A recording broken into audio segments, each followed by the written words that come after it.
Hello मित्रों, છેલ્લે આપણે ઈએમએફ ને બધી વાત કરી નાખી. હવે થોડા આગળ જઈએ તો આપણે વાત કરવાની વિદ્યુત ઉર્જા અને પાવરની. મહત્વનો ટોપિક છે વિદ્યુત ઉર્જા. મારે ઉર્જા શોધવી है, ઉર્જા ઉત્પન્ન કરે બેટરી. કેટલી ઉર્જા? આમ તો વોલ્ટેજ પણ એક પ્રકારની ઉર્જા કહેવાય, પણ વોલ્ટેજ દ્વારા આપણે ઉર્જા શોધીએ વિદ્યુત ઉર્જા. અને બીજું અને પાવર. અને આ ઉર્જા પરથી આપણે પાવર જાણી શકીએ. કેટલો પાવર? બેટરીનો કેટલો પાવર? કારણ કે બેટરી પર ઉર્જા લખેલી નહીં આવતી. બેટરી પર શું લખેલું આવે? પાવર લખેલું આવે. તો પાવર અથવા તો ઉર્જા. ઉર્જા ખબર હોય તો પાવર શોધીએ, કે પાવર ખબર હોય તો ઉર્જા જાણી શકીએ.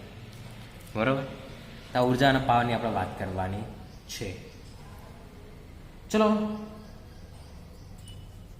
એક આકૃતિ જોઈએ. એક આકૃતિ કંઈક આવી હા. આ અવરોધ ધારો કે આટલા બેટરી જોઈન કરી છે,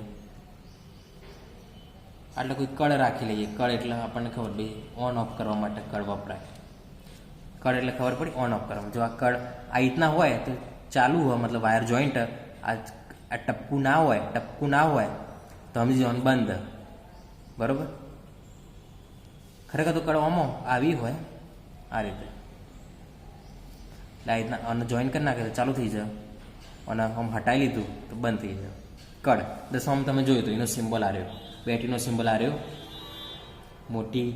મોટી બાજુનો પ્લસ વડે દર્શાવવામાં, એની બાજુનો માઇનસ વડે, અને અવરોધ આર. અવરોધને આપણે આ રીતે દર્શાવીશું. બરાબર? અવરોધને કઈ રીતે દર્શાવીશું? આ રીતે. આ રીતના. આ દસમાનું બધું. બરાબર? હવે આવું છે. બરાબર? હવે પ્રવાહ કઈ દિશામાં? પ્લસમાંથી નીકળે માઇનસમાં જાય. રેવાજી પ્રવાહ. આપણે રિવાજ પ્રમાણે આ રીતે લઈએ છીએ, પણ વાસ્તવમાં માઇનસમાંથી નીકળતો હોય, પણ આપણે રિવાજ પ્રમાણે દિશા દર્શાવીએ છીએ. બરાબર? હવે આવું છે.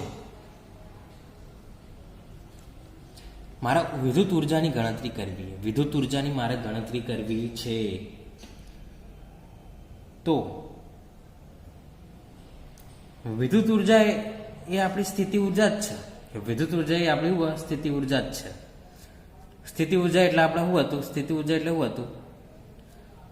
ક્યુ into V. Q into V. ધારો કે વી વોલ્ટેજ હોય, ક્યુ વિદ્યુત ભાર ઉત્પન્ન કરે આ બેટરી, તો સ્થિતિ ઉર્જા આપણી ક્યુ ઇન્ટુ વી અથવા વી ક્યુ લખી શકાય. હવે આઈ બરાબર આપણે એક વસ્તુ લાવ્યા હતા, ક્યુ બાય ટી. આ સૂત્ર હતું આપણે. બસ આ શું કરીશું આપણે? ક્યુના કરતા બનાવો આઈ ટી. બસ આ કિંમત સમીકરણ અને સમીકરણ 1 નામ આવે. સમીકરણ 2. સમીકરણ 1ની કિંમત સમીકરણ 2માં મિલતા. સમીકરણ 2ની કિંમત સમી 1માં મૂકતા. ચલો મિલીએ તો થાય યુ બરાબર વી ક્યુ, ક્યુ બરાબર આઈ ટી. એટલે યુ બરાબર વી આઈ ટી. ચલો ખબર પડી. હવે આ થઈ આપણી વિદ્યુત ઉર્જા. આ સૂત્ર આવી ગયું વિદ્યુત ઉર્જાનું. વીઆઈટી જેમ વોલ્ટેજ કેટલો ઉત્પન્ન કરે ખબર હોય, આઈ કેટલો અને કેટલા સમય સુધી પસાર થાય, તો વિદ્યુત ઉર્જા આપણે જાણી શકીએ. વિદ્યુત ઉર્જા આપણે જાણી શકીએ. હવે જો વિદ્યુત ઉર્જા બધી વપરાઈ જતી હોય, ધારો કે અહીંથી વિદ્યુત ઉર્જા આટલી આવી, યુ જેટલી વિદ્યુત ઉર્જા આટલી આવે, નેકડા ઉર્જા અને અવરોધમાં જ બધી વપરાઈ જાય. અવરોધમાં જ બધી વપરાઈ જાય. આપણને ખબર વપરાઈ જાય ઉર્જા. અવરોધમાં જ બધી વપરાઈ જાય. તો અવરોધમાં કયા સ્વરૂપે વપરાય? જો બલ્બ હોય તો બલ્બ હડકશે, સાધન હોય તો સાધન ચાલુ રહેશે. અવરોધની જગ્યાએ કોઈ પણ વસ્તુ તમે ધારી શકો. ખબર પડી? અવરોધ એટલે કોઈ પણ સાધન. અવરોધ એટલે આવું નહીં, કોઈ પણ સાધન. કારણ કે દરેક સાધનની અંદર અવરોધ હોય, એટલે આપણે કોઈ પણ સાધનના અવરોધ તરીકે દર્શાવી શકીએ. કોની જગ્યાએ બલ્બ હોય તો બલ્બ હડકશે. પણ ધારો કે કોઈ અવરોધ તો કયા સ્વરૂપે અવરોધમાં વપરાશે ઉર્જા? તો ઉષ્મા ઉર્જા સ્વરૂપે, ગરમી સ્વરૂપે. કોઈ પણ સાધન જો તો એમાં ગરમી સ્વરૂપે અમુક ઉર્જા વેડફાઈ જાય. બલ્બ ચાલુ કરો, પ્રકાશ તો આવશે પણ બલ્બ હોમાં ગરમે થશે. એટલે અમુક પ્રકાશમાં રૂપાંતર થાય વિદ્યુત ઉર્જાનું, અમુક ગરમીમાં રૂપાંતર થાય. વાત ખબર પડી કે નહીં? ખબર પડી? આપણે જ્યારે વિદ્યુત ઉર્જા આપણે આપીએ છીએ એટલે અમુક ઉર્જા પ્રકાશ બનાવવામાં વપરાઈ જાય, અમુક ઉર્જા ગરમી ઉત્પન્ન કરવામાં વપરાઈ જાય. પંખાની વાત કરીએ તો આપણે પંખામાં વિદ્યુત ઉર્જા જાય તાર દ્વારા, ઇલેક્ટ્રોન લઈ જાય ઉર્જા. હવે જે આવી રહ્યા તો અમુક ઉર્જા પંખાને ફરવામાં વપરાઈ જાય, અમુક ઉર્જા પંખાને ગરમ રાખવામાં, ગરમ કરવામાં, કે પંખો ગરમના ગરમ રહે. બરાબર? તમે જોયું હશે જ્યારે પંખો બંધ કરીએ પછી જ્યારે આપણે પંખાને અડીએ તો પંખો ગરમ હોય. કેમ? કારણ કે અમુક ઉર્જા ગરમ કરવામાં વપરાઈ ગઈ. બરાબર? એટલે આપણે ખબર બી ઉર્જાનું સંરક્ષણ થાય. જેટલી ઉર્જા આપી હોય એટલી ઉર્જા કોમે થાય, એટલી ઉર્જાનું. બરાબર? આપણે 100% આપી હોય ને, 100% ઉર્જા આપણે આપી હોય ને, તો અમુક ઉર્જા એક કામમાં, અમુક ઉર્જા બીજા કામમાં વપરાય, પણ બંનેનો સરવાળો કરીશું તો 100% જ મળશે. હવે ધારો કે આપણે એવું ધારીએ કે ભાઈ બધી ઉર્જા હોય વપરાઈ જાય, કશું ઉર્જા બીજા સ્વરૂપ વપરાતી નથી, બધી ઉર્જા આટલા વપરાઈ જાય. કયા સ્વરૂપે વપરાયા? તો આ વિદ્યુત ઉર્જા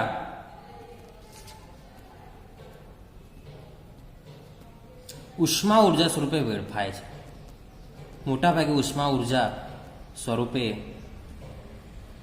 વેડફાય છે. ઉષ્મા ઉર્જા ગરમીમાં વપરાઈ જાય. તો આ કેટલી વેડફાઈ ઉર્જા? તો બધી વિદ્યુત ઉર્જા ઉષ્મા ઉર્જામાં વેડફાઈ ગઈ. તો આ વિદ્યુત ઉર્જા બરાબર ઉષ્મા ઉર્જા લખીએ કે, કારણ કે જેટલી આપી હતી બધી વપરાઈ ગઈ. તો આ 100% હોય તો 100% વપરાઈ ગઈ. તો આ જ વિદ્યુત ઉર્જા ના આપણે ઉષ્મા ઉર્જા W તરીકે દર્શાવીએ.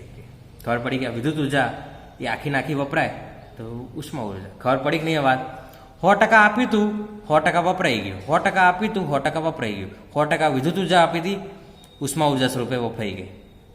પણ બંને બરાબર જ છે. રૂપાંતર થયું ખાલી, વિદ્યુત ઉર્જાનું ઉષ્મા ઉર્જામાં રૂપાંતર થયું ખાલી, પણ બંનેની ઉર્જા કેવી હશે? સમાન જ હશે. રૂપાંતરણ અલગ અલગ. બરાબર? તો આપણે W તરીકે જશે. W બરાબર VIT, U એટલે VIT. હવે ઉર્જા વપરાઈ કઈ રીતે? ઉષ્મા ઉર્જા ઉત્પન્ન થઈ કના કારણે? તો અવરોધના કારણે. તો આપણે શું કરીશું? V = IR. V = IR. તો IR મેળવી દો, ઓમનો નિયમ, I ઈમ T ઈમ. બરાબર? આટલું કર્યું આપણે. ઓમનો નિયમ V = IR મૂક્યો. IR મેળવો તો શું થાય? I²RT. તો આ થઈ આપણી ઉષ્મા ઉર્જાનું સૂત્ર. ઉષ્મા ઉર્જાનું સૂત્ર આ થઈ આપણી વિદ્યુત ઉર્જા, પણ આ થઈ એના પરથી ઉષ્મા ઉર્જાનું સૂત્ર. કારણ કે ઉષ્મા ઉર્જામાં અવરોધ ભાગ ભજવા, એટલે અવરોધ તો આવો જ જોવા. બીજું પ્રવાહ પણ ભાગ ભજવા. પ્રવાહ જેટલો વધારે આલીએ એટલી વધારે ઉષ્મા ઉર્જા ઉત્પન્ન થાય, પ્રવાહ જેટલો ઓછો આલે એટલે ઓછી ઉષ્મા ઉર્જા ઉત્પન્ન થાય. બીજું અવરોધ પર આધાર રાખે. અવરોધ જેટલો વધારે આપીએ એટલી વધારે ઉષ્મા ઉર્જા ઉત્પન્ન થાય, જેટલો ઓછો રાખીએ અવરોધ એટલે ઓછી ઉષ્મા ઉર્જા ઉત્પન્ન થાય. એટલે અવરોધ ઓછો રાખવો જરૂરી આપણા માટે. કેમ? તો બધી ગરમીમાં જ વપરાઈ જશે તો આપણું કોમ નહીં થાય. ખબર પડી કે નહીં? ધારો કે હું તમને સમજાવું ઉદાહરણ દ્વારા. ધારો કે પેજ આપણે એક બલ્બને, બરાબર, બલ્બ આપણો બલ્બ તાર દ્વારા ઉર્જા આપીવાના.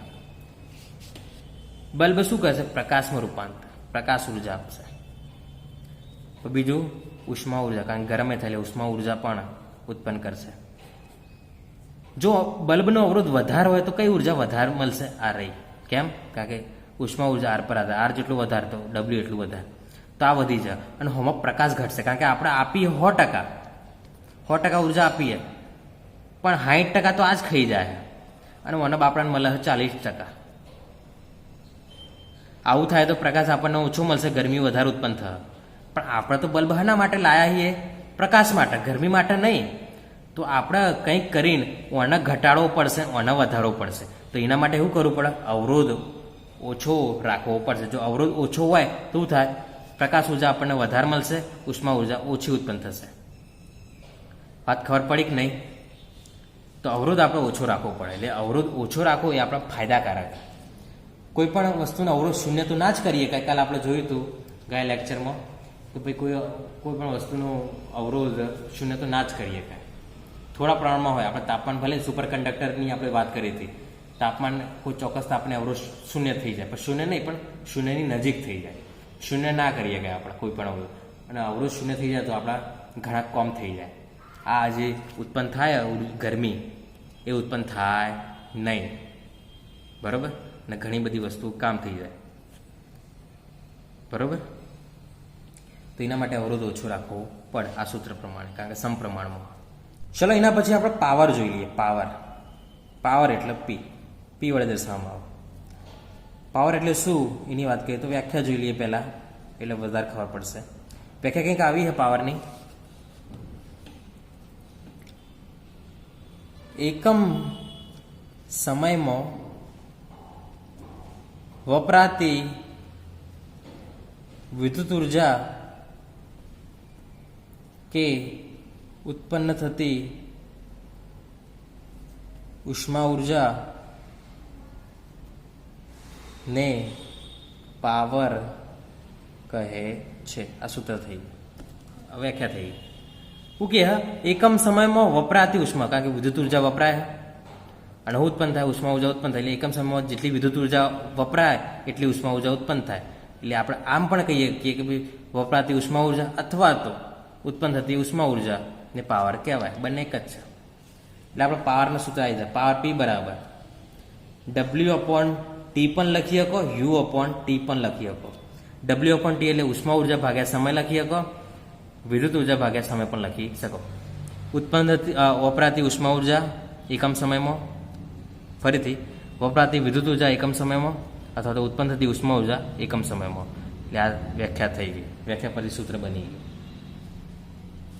ચલો બંને પરથી પાવરના સૂત્ર લાવીએ તો પાવર પી બરાબર W બરાબર શું લાવ્યા હતા આપણે? I²RT. તો I²RT ભાગ્યા T કેન્સલ, તો I²R એ આપણો પાવર થશે. બીજા પરથી લાવીએ P બરાબર U/T. U કેટલા લાવ્યા હતા? VIT લાવ્યા હતા. VIT એના સમય વડે ભાગો તો IV, એટલે પાવર P બરાબર IV. મને વોલ્ટેજ ખબર હોય, I ખબર હોય તો કેટલી વિદ્યુત ઉર્જા ઉત્પન્ન થશે એ જાણી શકું. મને અવરોધ ખબર હોય, I ખબર હોય તો કેટલી ઉત્પન્ન થશે ઉષ્મા ઉર્જા એ જાણી શકું. એટલે આ ઉષ્મા ઉર્જા માટે પાવર, બરોબર, પાવર, અને આ વિદ્યુત ઉર્જા શોધવા માટે, વિદ્યુત ઉર્જા માટે પાવર. વાત ખબર પડી કે નહીં? કન્ફ્યુઝ ના થતા, કારણ કે આમાં આપણે ઉષ્મા ઉર્જાની વાત કરીએ, ઉષ્મા ઉર્જાનું સૂત્ર મેળવ્યું, એટલે પાવર ઉષ્મા ઉર્જા માટે કેટલી ઉષ્મા ઉર્જા ઉત્પન્ન થશે એ શોધી શકાય. હા, વિદ્યુત ઉર્જા માટે કેટલી વપરાય હા એની માટે. એટલે કોઈ બેટરીમાં પાવર લખેલા હોય એટલે બેટરી કેટલું વિદ્યુત ઉર્જા ઉત્પન્ન કરે એની વાત કરેલી હોય, બરાબર. તો આ થઈ પાવરની વાત. ચલો, પાવર એક નવી સદિશ રાશિ નથી, અદિશ રાશિ છે, બરાબર. પાવર કઈ રાશિ છે? પાવર અદિશ રાશિ. પછી પાવરનો એકમ તો વોટ, જેનો W વડે દર્શાવવામાં આવે, વોટ. અથવા તો બીજો એકમ બનાવ. I નો એકમ એમ્પિયર, V નો એકમ વોલ્ટેજ, એમ્પિયર વોલ્ટેજ. અથવા તો ત્રીજું એમ્પિયર વર્ગ ઓમ. આના પરથી બનાવીએ કાંઈ? બનાવીએ, બરોબર.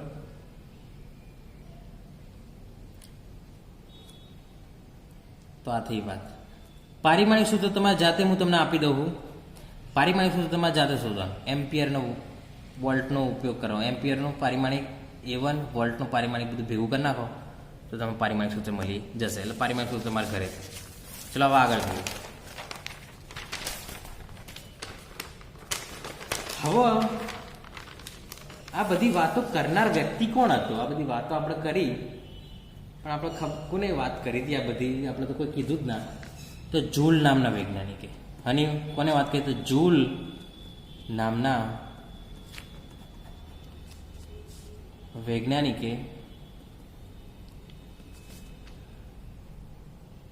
આ વાતો કરી હતી. આ વાતો કરી હતી. હવે એના પરથી એને એક નિયમ બનાવ્યો હતો. આપણે પાવર બરાબર શું લાવ્યા? પાવર પી બરાબર I² R. હવે આર એક પ્રકારનો અચળાંક. આર અચળ, દરેક દ્રવ્યનો આર કેવો અચળ હોય. હા, તાપમાન બદલાય તો આર બદલાય, પણ આઈ બદલાય તો આર બદલાય તો ના. વી બદલાય તો આર બદલાય તો ના. વોલ્ટેજ બદલાય તો આર બદલાતું નહીં. આઈ બદલાય તો આર બદલાતું નહીં. આર તો અચળ.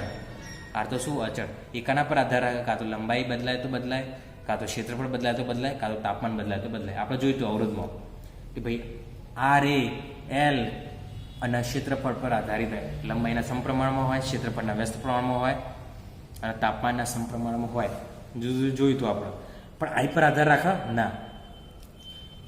તો એક પ્રકારનો અચળાંક કહીએ તો પી આના પર આધાર રાખે I² પર ફક્ત. આર પર આધારિત નથી, કારણ કે આર તો અચળ. તો આઈ વધે તો પી વધે, આઈ ઘટે તો પી ઘટે. આઈ વધે તો આર વધે ના. આઈ ઘટે તો આર ઘટે ના. પણ આઈ વધઘટ થાય તો પી વધઘટ થાય. તો પી આના પર આધાર રાખે I² પર. તો આના પરથી જૂલે એક નિયમ બનાવ્યો. આ સૂત્રના જૂલનો નિયમ કહેવાય. જૂલનો નિયમ. આના પરથી જૂલે શું નિયમ બનાવ્યો? તો નિયમ એનો કંઈક આવો હ. તાપમાન બદલાતું ના હોય. આપેલા તાપમાન અવરોધમાં સ્થિર વિદ્યુત પ્રવાહ વહેતા તેમાં એકમ સમયમાં ઉદ્ભવતી ઉષ્મા ઉર્જા એ પસાર થતા વિદ્યુત પ્રવાહના વર્ગના સમપ્રમાણમાં હોય છે. સમપ્રમાણમાં હોય છે. ડાયરેક્ટલી ના કીધું પાવર પ્રવાહના સમપ્રમાણમાં. અને એવું કીધું પાવર એટલે એકમ સમયમાં ઉદ્ભવતી ઉષ્મા ઉર્જા. એટલે પાવરની વ્યાખ્યા અંદર આવી જાય. આપેલા તાપમાને અવરોધમાં વિદ્યુત પ્રવાહ વહેતા તેમાં એકમ સમયમાં ઉદ્ભવતી ઉષ્મા ઉર્જા એટલે પાવર એ પસાર થતા પ્રવાહના વર્ગના સમપ્રમાણમાં હોય છે. એટલે એમાં પાવરની વ્યાખ્યા પણ ખાલી દીધી છે. બરાબર. તો આ તે જૂલનો નિયમ. બરાબર, જૂલનો નિયમ. અને જૂલનો નિયમ હતો એટલે ઉષ્મા ઉર્જાનો એકમ અથવા તો ઉર્જાનો એકમ જૂલ એકમ રાખવામાં આવે. ઉષ્મા ઉર્જાનો એકમ હોય જૂલ એકમ. જૂલ રાખવામાં આવે. હવે જૂલ ઘણો મોટો એકમ. ઉર્જાનો એક બીજો એકમ કેલરી. કેલરી બળી મારી, આટલી કેલરી બળી. જૂલ એ મોટો હ. બરાબર. તો એક કેલરી એકમ પણ હ. તો 1 જૂલ બરાબર 4.2 કેલરી. આ વસ્તુ યાદ રાખો. 1 જૂલ બરાબર 4.2 કેલરી. 2 જૂલ બરાબર 8.4 કેલરી. બરાબર. એ રીતના તમે કરી શકો. 1 જૂલ બરાબર 4.2 કેલરી થાય. એટલે કેલરી પણ ઉર્જાનો એકમ. કેલરીનો CAL કેલરી. અને જૂલ પણ ઉષ્માનો એકમ છે. ચલો, વાત ખબર પડી કે નહીં? ચલો, હવે આજે ઉષ્મા ઉર્જા ઉત્પન્ન થઈને જૂલ ઉષ્મા પણ કહેવાય. આ ઉષ્મા ઉર્જા ઉત્પન્ન થઈને શું કહેવાય? જૂલ ઉષ્મા પણ કહેવાય. જૂલ ઉષ્મા પણ કહેવાય છે. કારણ કે જૂલ નામના વૈજ્ઞાનિકે સૌપ્રથમ વાત કરી હતી ઉષ્મા ઉર્જાની, એટલે જૂલ ઉષ્મા પણ કહેવાય છે. હવે એક મહત્વનો પ્રશ્ન બને હ. જૂલ ઉષ્માના વ્યવહારિક ઉપયોગો. હવે પ્રશ્ન થાય, જૂલ ઉષ્મા એટલે ઉષ્મા ઉર્જા. ઉષ્મા ઉર્જાનો કોઈ ઉપયોગ કરવા? ગરમી જે ઉત્પન્ન થાય હા એ તો આપણે નુકસાનકારક. હમણાં જોયું હતી આપણે બિગ બલ્બમાં જે અનિચ્છનીય ગરમી કહેવાય. શું કહેવાય? અનિચ્છનીય. એક પ્રકારનો વ્યય કહેવાય. જૂલ ઉષ્મા એક પ્રકારનું કહેવાય? વ્યય કહેવાય. બરોબર. અનિચ્છનીય ગરમી કહેવાય. અને આ જે વ્યય થાય હા એના કારણે ઉર્જાનો, જૂલ ઉષ્મા દ્વારા ઉર્જાનો જે વ્યય થાય એને કહેવાય હ ઓહમિક વ્યય અથવા તો ઓહમિક લોસ. વાત ખબર પડી કે નહીં? આજે અવરોધ દ્વારા જે ઉષ્મા વેડફાઈ જાય જે વિદ્યુત ઉર્જા આપણે આપીએ પણ અવરોધ દ્વારા જે ઉષ્મા દ્વારા વેડફાઈ જાય એ વ્યયના ઓહમિક વ્યય અથવા ઓહમિક લોસ કહેવાય. વાત ખબર પડી કે વ્યાખ્યા તમે જાતે લખી કાઢી શકશો. વ્યાખ્યા હું ફરીથી બોલું છું. જે વિદ્યુત પ્રવાહ પસાર કરવાથી, ફરીથી બોલું વ્યાખ્યા, વિદ્યુત પ્રવાહ પસાર કરવાથી જે વિદ્યુત ઉર્જા હોય છે એ ઉષ્મા ઉર્જા સ્વરૂપે વેડફાઈ જાય છે. બધી નહીં પણ અમુક. તો આને ઓહમિક વ્યય અથવા તો ઓહમિક લોસ કહે છે. બરાબર. જે પંખો આપણે ચાલુ કરીએ, ઉદાહરણ તરીકે પંખો ચાલુ કરીએ, અમુક પંખો ચાલુ કરવામાં વપરાઈ જાય ને અમુક એને ગરમ કરવામાં વપરાઈ જાય. આપણે ગરમ કરવો નહીં પંખા, ઉપરથી ગરમ થાય તો પંખાને નુકસાન થાય. બલ્બમાં એવું જ છે કે બલ્બમાં આપણે જો બલ્બ ચાલુ કરીએ તો અમુક પ્રકાશમાં રૂપાંતર કરવાના, અમુક ગરમ કરવામાં વપરાઈ જાય. આપણે બલ્બને ગરમ કરવો નહીં, ઉપરથી તો ગરમી વધી જાય. બરાબર. તે અમુક અનિચ્છનીય, આ ઓહમિક વ્યય અને ઓહમિક લોસ અનિચ્છનીય, આમ તો અનિચ્છનીય. તો તાણ ઉપયોગ કેમ લખ્યા? તાણમી પ્રશ્ન થાય, ઉપયોગ શા માટે લખ્યા? અનિચ્છનીય જરૂરી નહીં તો ઉપયોગ શા માટે લખ્યા? આનો કોઈ ઉપયોગ ખરો? તો હા, અમુક જગ્યાએ આનો ઉપયોગ પણ થાય. તો કઈ જગ્યાએ આનો ઉપયોગ થાય? તો ઇસ્ત્રીમાં, ઇસ્ત્રી, પછી ઇલેક્ટ્રિક ટોસ્ટર, તમે ટોસ્ટર જોયું હોય, બ્રેડ, ઇલેક્ટ્રિક ઓવન, અચ્છા ઇલેક્ટ્રિક કેટલી, પછી રૂમ હીટર. ચલો દરેક વસ્તુ સમજીએ. રૂમ હીટરમાં પણ ઉપયોગ થાય છે. ચલો દરેક વસ્તુ આપણે સમજીએ. હવે ઇસ્ત્રીમાં કંઈ જ નહીં. ઇસ્ત્રી તમે જોઈ લીધું હશે, દરેક ઘર હોય છે ઇસ્ત્રી. હવે ઇસ્ત્રી વાયરવાળું હોય, પ્રવાહ આપ્યો, નેચર તળિયું હોય. ઇસ્ત્રી ના હોય નેચર તળિયું, આ ઇસ્ત્રી આપણી. અને આ ઇસ્ત્રીનું તળિયું હોય, આવું તમે જોઈ લો, ઇસ્ત્રીનું આવું તળિયું હોય. બરાબર. એ શાનું બનેલું હોય? તો એ ધાતુનું બનેલું, લોખંડ ને મિક્સ ધાતુનું બનેલું હોય, જેનો અવરોધ અતિશય રાખવામાં આવે. અવરોધો રાખવામાં અતિશય. કેમ? કારણ કે હવે આપણે પ્રકાશ ઉત્પન્ન નહીં કરવું, આપણે તો ગરમી ઉત્પન્ન કરવી છે. અને ગરમી ઉત્પન્ન કરવા માટે શું જોવો? અવરોધ વધારે જોવો, કારણ કે અવરોધ દ્વારા ઉષ્મા ઉર્જા ઉત્પન્ન થાય. વાત ખબર પડી? તો અવરોધ વધારો એવું રાખવામાં. એટલે જ્યારે આપણે તાર દ્વારા વિદ્યુત ઉર્જા વાપરીએ તો વિદ્યુત ઉર્જા ઉષ્મા ઉર્જા બનાવવામાં વપરાઈ જાય. ઉષ્મા ઉર્જા એટલે ગરમી, અને ગરમીથી આપણે કપડો ઇસ્ત્રી કરી શકીએ છીએ. કોમાઈક ના આવી ગરમી તો આવી. ઇલેક્ટ્રિક ટોસ્ટર, ટોસ્ટરમાં ગરમી કોમમાં આવે. કઈ રીતના? તમે ટોસ્ટર જોયું હોય, ઘણા પિક્ચરોમાં બતાવતા હોય. ટોસ્ટર બ્રેડ હોય ને શેકવા માટે. હવે ટોસ્ટરમાં શું હોય? ટોસ્ટરમાં તમે બ્રેડ નાખો તો બ્રેડ શેકાઈ જાય. પણ શેકાય કઈ રીતે? ગરમી તો હોય તાણે શેકાય કર. તો જ્યારે આપણે ચાલુ કરીએ એક ટોસ્ટરની સ્વિચ, તો વિદ્યુત ઉર્જા આવે, ગરમી ઉત્પન્ન કરે, અને પછી આપણે બ્રેડ એમાં શેકાઈ જાય. આગ નહીં ઉત્પન્ન થતી, ગરમીના લીધે શેકાઈ જાય, એટલે ધાતુ ગરમ થઈ જાય. ખબર પડી? પછી ઇલેક્ટ્રિક ઓવન, અમુક રેસ્ટોરન્ટમાં એ બધા હોય, બરાબર, મોંઘું આવે. એમાં પણ આ રીતના જ થાય. વિદ્યુત ઉર્જા આપણે એપ્લાય કરીએ તો ગરમી ઉત્પન્ન થાય